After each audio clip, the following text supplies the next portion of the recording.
Sometimes do you question your reality? Do you question what's actually going on in the relationship? Do you question what's actually happening? Maybe you see something in the relationship, you're like, wait a second, I'm pretty sure you're cheating on me. I'm pretty sure this is happening, but the other person's like, no, it's not happening. Are you crazy? This doesn't even make sense. Why would I do this to you? Why would this happen? Why would this happen? And you start wondering, are you actually seeing what's true? Are you actually seeing what's right? And you see, the whole point behind gaslighting is to make you doubt your reality, make you doubt your senses, make you doubt the things that's happening in your life that you're seeing or experiencing firsthand, that those things don't actually exist, that those things don't actually matter, that you're the crazy one. And that's what happens a lot of times in toxic relationships, where the other person is purposely trying to get you to admit or agree to their alternate reality or their perception of something, or they're just trying to completely destroy you processing what's going on. Have you experienced that before? Is that something that you even know what the term is? Do you even know what gaslighting is? Well, I want to be able to talk to you today about gaslighting. If you guys don't know who I am, my name is Ben Taylor. I run Raw Motivations. I'm a self-aware narcissist that's on this channel to provide awareness, growth, healing, and change. And I do this on a day-to-day basis through this platform here on YouTube and also TikTok, Instagram, and Facebook, dropping nuggets of truth every single day to try and help people understand the destructive nature that narcissism has, how it destroys families, relationships, jobs, opportunities, people, self-confidence, self-worth, so many different things that narcissism impacts and destroys on a day-to-day basis. And a lot of people don't actually know what's going on. A lot of people think they know one thing, but in reality, it's something completely different. So on Monday nights, we're inside the Narc app as an exclusive secured live to be able to have people go on screen, be able to tell their stories, be able to talk through different things that are going on there, and be able to have it in a safe environment so that they're not worried about what they're saying getting publicized to the rest of the world. They can talk through some of the stuff that they're going through, even if they're actively still in it. It's also a place for people to be able to track their truth, record their no contact, make sure they're holding themselves accountable. Because if you don't hold yourself accountable, it's so easy to go back to that person. It's so easy to fall back on the things that you know in your mind is right, that you know that person's toxic, but you still want to go back. And oftentimes people do. Sometimes it takes people up to 7 times to be able to leave their abuser. Don't let that be you. Leave sooner than later and focus on your growth, your healing, your development. If you've worked with me one-on-one, you know how I work through that. You know how I work through helping you to change the story that you've been believing, to rewire your mindset, to get to the actual story, the fable that's happening underneath your life. That's like the subliminal programming that's firing off, pulling you back to somebody, and help you start to live with the new story and replace that old story and live in an aspect of truth. Because the truth and the facts of a situation are what's going to set you free. If you want to know more about how I develop that system, how I work with people on one-on-one, would love to talk to you on one-on-ones, but how I develop that system and where that system comes from is actually from a group called Wake Up Warrior.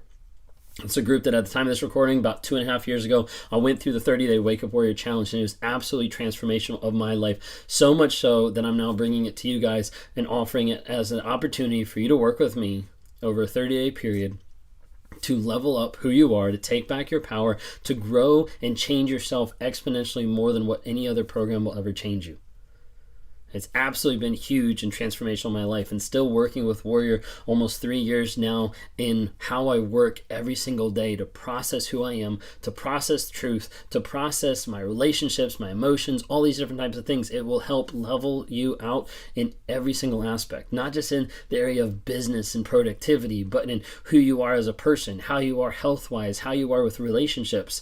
And if that's something you're interested in doing, go to my website, rawmotivations.com, look at the tab Warrior, read through some of the information, some of the videos I've posted there, click next, be able to go through, get a discount code, and actually see some of the videos of some of the stuff we'll be going through with Wake Up Warrior. Some of the videos that they have is geared towards men, but there's a lot of women that go through it because it helps so much.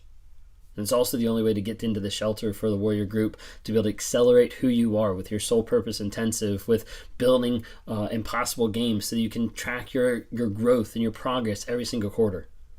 It's a lot of stuff I'd love to talk to you about, but we don't have time for that today because we're here to talk about gaslighting. Gaslighting, where does it come from? Looking at the book today, Narcissist in Your Life. If you're watching the YouTube videos, we've been going through this. Check it out, by Julie Hall. Gaslighting. The term gaslighting comes from the 1944 Hollywood film Gaslight, in which a husband dims the gaslights to make his wife believe she is going insane. Gaslighting is an insidious form of psychological manipulation meant to undermine a person's confidence in his or her perceptions of reality. A lot of narcissism is about changing reality. Changing the narcissist reality, changing other people's reality. That's what it comes down to, is how do I make sure that everyone's reality is changed to the conformity of what I want it to be, to the conformity of my mask, to the conformity of what I want other people to see. Their perceptions and their reality have to be something I control. So with a narcissist, gaslighting is one of the best ways for a narcissist to control another person's reality, to be able to make them think my perception isn't valid. This is why a lot of times I talk about narcissists putting people into a fog of fear, obligation, and guilt. They put people into a fog. What that is, that's controlling your reality. That's controlling your perception of what's actually going on. The narcissist takes you, they place you in the middle of a field. There's fog flowing all the way around, fear, obligation, and guilt, so that the only thing you can see or hear is what the narcissist is putting inside your head. Gaslighting. The gaslighter uses suggestion, insinuation, dismissal, denial, and false claims to erode another person's belief in his or her own ability to interpret, judge, remember, and otherwise make sense of a situation. That is the whole purpose. It is to destroy the other person's perception of what's actually going on, so that they know there's no way I can judge this situation. There's no way I can think for myself. There's no way that I can process this without this other person inputting their advice. To give you an idea, whereas a smear campaign is intended to erode someone's credibility with others, gaslighting is meant to erode someone's credibility with him or herself. Gaslighting is coming to you and taking away your self-identity, taking away who you are, taking away your confidence and your ability to process things, and your ability to live, and your ability to look at the world and say, hey, this is what I need to do. This is what I need to learn. This is reality. The narcissist wants to take that, shove it to the side, and be like, no, my reality is what you need to live. The narcissistic personality gaslights others fundamentally to weaken their position and strengthen his or her own. Because narcissists may be careful to gaslight within a scope of plausible deniability and away from witnesses, recognizing their abuse and calling it out can be difficult. Gaslighting enables the narcissist to do a couple different things. Number one, for the narcissist to appear to be right. I'm right, you're wrong. This shirt is green, you are wrong. It's your imagination. It's your screen that's messed up. It's et cetera, et cetera. Like the narcissist is like, no, I want to justify that I'm right. Even if they're not right, it doesn't matter. They just want to justify that feeling for themselves. They want it, number two, to appear reasonable. I'm a reasonable person. Okay, I'm a reasonable person. This is actually what's going on. This is like the logic behind it. Your logic is invalid. Your logic is false. Excuse me. Narcissists want to do it to build a feel superior. They're superior because they are controlling another person's perception. When another person is able to come in and be able to greatly shift a person's perception, focus, idea, and reality, that is powerful. It's also wrong, but I'm saying from the narcissist's perspective, it's powerful, so that's why they do it. Sometimes they'll do it to play the victim. Sometimes they'll do it to assert control. They want it, again, it's all about control. A lot of times they'll do it to win an argument. No, that's not true. Or that's what I said. Like, weren't you listening to me? That's what I said. You see a lot of narcissists that flip the script really quick in an argument. They'll be arguing that point A is the best option. And all of a sudden they realize that point B is the best option. And they're like, yeah, I said point B. I struggle with that. I struggle with that a lot. I struggle with that even now. And so sometimes my wife will call me out and be like, that's not what you said. I'll be like, yeah, you're right. Because it's so easy to be able to say, I got to do the option that's going to make me feel better. A lot of times they'll do it to be able to shift blame, put blame on the other person. You didn't experience that. That was completely different. Like, your reality is not real. A lot of times narcissists will do it to get his or her own way, especially in cheating relationships. That didn't happen. You don't know what you're talking about. That's just overreacting. A lot of times narcissists do it to avoid accountability.